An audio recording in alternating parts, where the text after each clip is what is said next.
Hello दोस्तों। आज के इस वीडियो में हम एक नया अध्याय शुरू करने वाले हैं जिसका नाम है खाद्य संसाधनों में सुधार।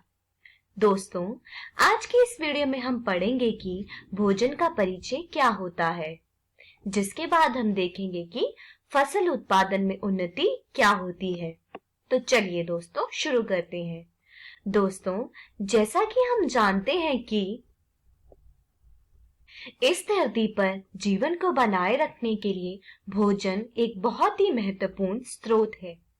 भोजन से हमें बहुत सी चीजें मिलती हैं, जैसे कि प्रोटीन्स, कार्बोहाइड्रेट्स, वसा, विटामिन्स और खनिज पदार्थ। दोस्तों, भोजन के जो दो प्रमुख स्रोत हैं वो हैं एक पौधे और दूसरा जानवर। पौधों से हमें अनाज, फल, चावल और दालें मिलती हैं, जबकि जानवरों से हमें मछली, मांस, मुर्गी और अंडा मिलता है। तो दोस्तों, इस अध्याय में हम पढ़ेंगे कि हम किस प्रकार से खाने की और फसलों की गुणवत्ता को और उसकी मात्रा को बढ़ा सकते हैं। दोस्तों, हमारी दुनिया में ऐसे बहुत से लोग हैं जो कि भूख के शिकार हैं, जिसका मतलब ये है कि हमारी दुनिया में पर्याप्त मात्रा में खाना मौजूद ही नहीं है। तो इसलिए बहुत जरूरी हो जाता है कि हमारी जो खाने की मात्रा है, जो भोजन का उत्पादन है, उसको बढ़ाया जाए।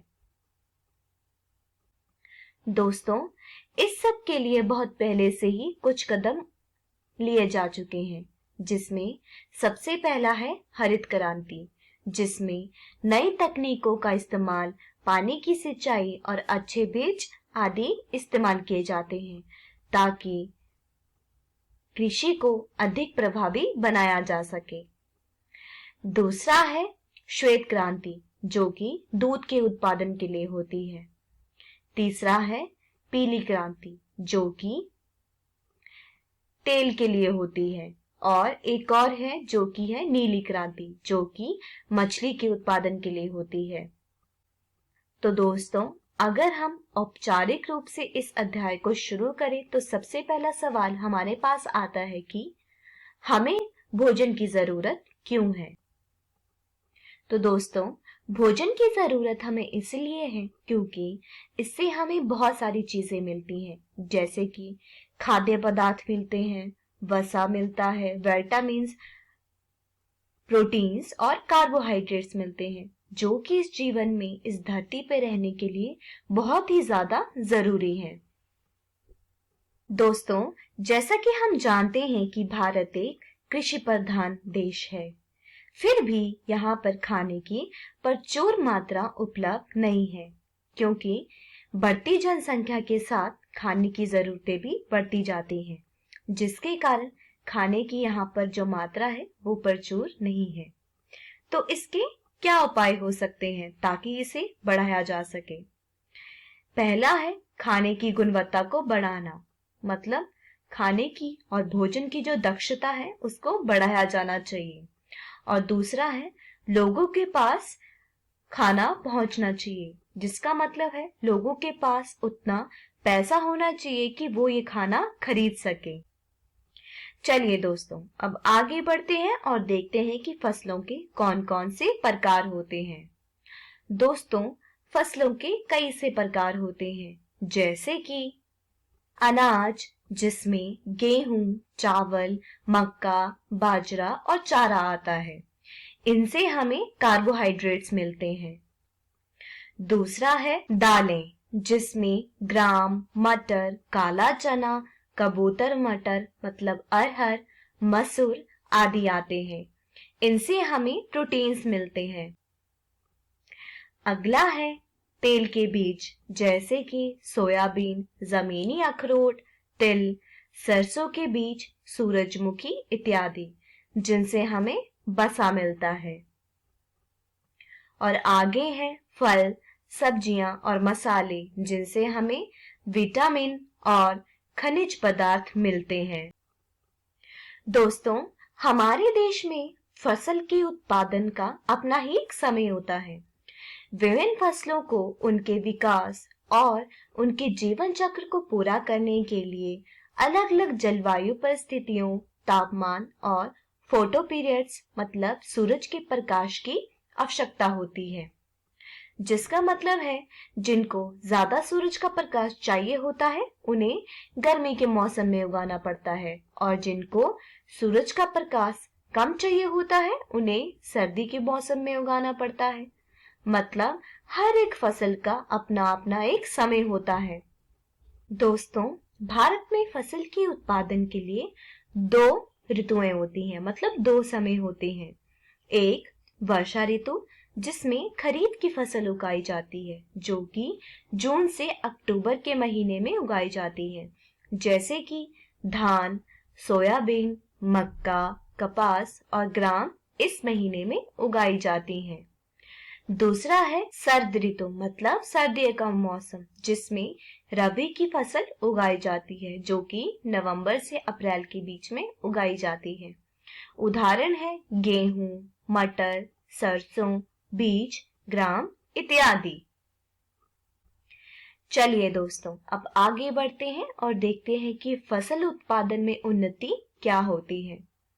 दोस्तों, फसल उत्पादन में उन्नति का मतलब है फसल की पैदावार में सुधार, जिसका मतलब है कि उतनी ही जगह में ज्यादा से ज्यादा फसलों का उत्पादन करना, जैसे कि गुणवत्ता और मात्रा के संदर्भ में सुधार, बढ़ती जनसंख्या की जरूरतों को पूरा करना और खेती के तहत क्षेत्र और भूमि बढ़ाने की कम गुंजाइश, मतलब एक ही भूमि में ज्यादा से ज्यादा उत्पादन करना।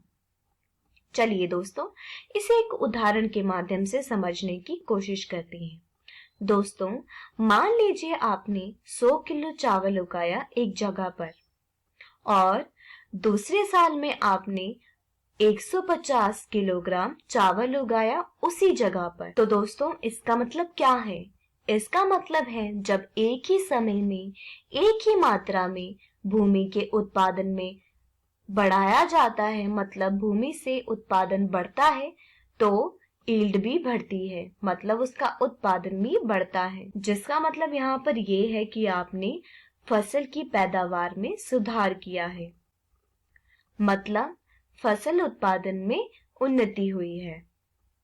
तो दोस्तों, जो वजह है जिनके कारण फसल की गुणवत्ता में सुधार हुआ है वो है, पहला फसल की किस्म में सुधार, दूसरा है फसल उत्पादन में सुधार, और तीसरा है फसल सुरक्षा में सुधार। चलिए दोस्तों, अब इनके बारे में एक एक करके अच्छे से जानते हैं कि ये क्या क्या होते हैं। सबसे पहले हम देखते हैं कि फसल की किस्म में सुधार क्या होता है। फसल की किस्म में सुधार का मतलब है कि जो हम फसल का इस्तेमाल कर रहे हैं वो अच्छी गुणवत्ता की होनी चाहिए। इसके लिए हमें चाहिए सबसे पहला कि हम अच्छे से अच्छे और स्वस्थ बीजों का उपयोग करें, दूसरा है संकरण, और तीसरा है आनुवांशिक सुधार। तो अच्छे और स्वस्थ बीज का मतलब है कि हम अच्छे से स्वस्थ बीज का इस्तेमाल करें, मतलब जिनकी गुणवत्ता अच्छी हो हम उन्हीं को ही इस्तेमाल करें। दूसरा है संकरण। चलिए इसे एक उदाहरण से समझते हैं। दोस्तों, मान लीजिए आपने कोई एक बीज लिया और दूसरा बीज लिया, तो दोस्तों वैज्ञानिक लोग क्या करते हैं? वैज्ञानिक दोनों बीजों पर कुछ वैज्ञानिक प्रक्रिया करते हैं और एक नए प्रकार के बीज का उत्पादन करते हैं, जिसके पास बहुत सारी विशेषताएं होती हैं, जैसे कि पहला उच्च उपज और दूसरा रोग के लिए उच्च प्रतिरोध। तो दोस्तों, इस सारी पूरी प्रक्रिया को हम कहते हैं संकरण, जिसके अनुसार हम संकरण को परिभाषित कर सकते हैं। तो दोस्तों, संकरण का मतलब है एक नई किस्म का उत्पादन करने के लिए आनुवांशिक रूप से विलुप्त होने वाले पौधों के बीज को पार करना जो वांछित चरित्र रखता है उसे हम कहते हैं संकरण। तो दोस्तों, आज की इस वीडियो में हमने सीखा कि भोजन का परिचय क्या होता है, जिसके बाद हमने देखा कि फसल उत्पादन में उन्नति क्या होती है। दोस्तों, अगली वीडियो में हम देखेंगे कि फसल उत्पादन में उन्नति क्या होती है, जिसके बाद हम देखेंगे कि खाद्यान्न का भंडारण कैसे होता है। दोस्तों, मैं आशा करती हूँ आपको ये वीडियो अच्छे से समझ आया होगा। तब तक आप अपनी पाठ्य पुस्तक से इन सारे विषयों को दोहराने की कोशिश कीजिएगा। धन्यवाद।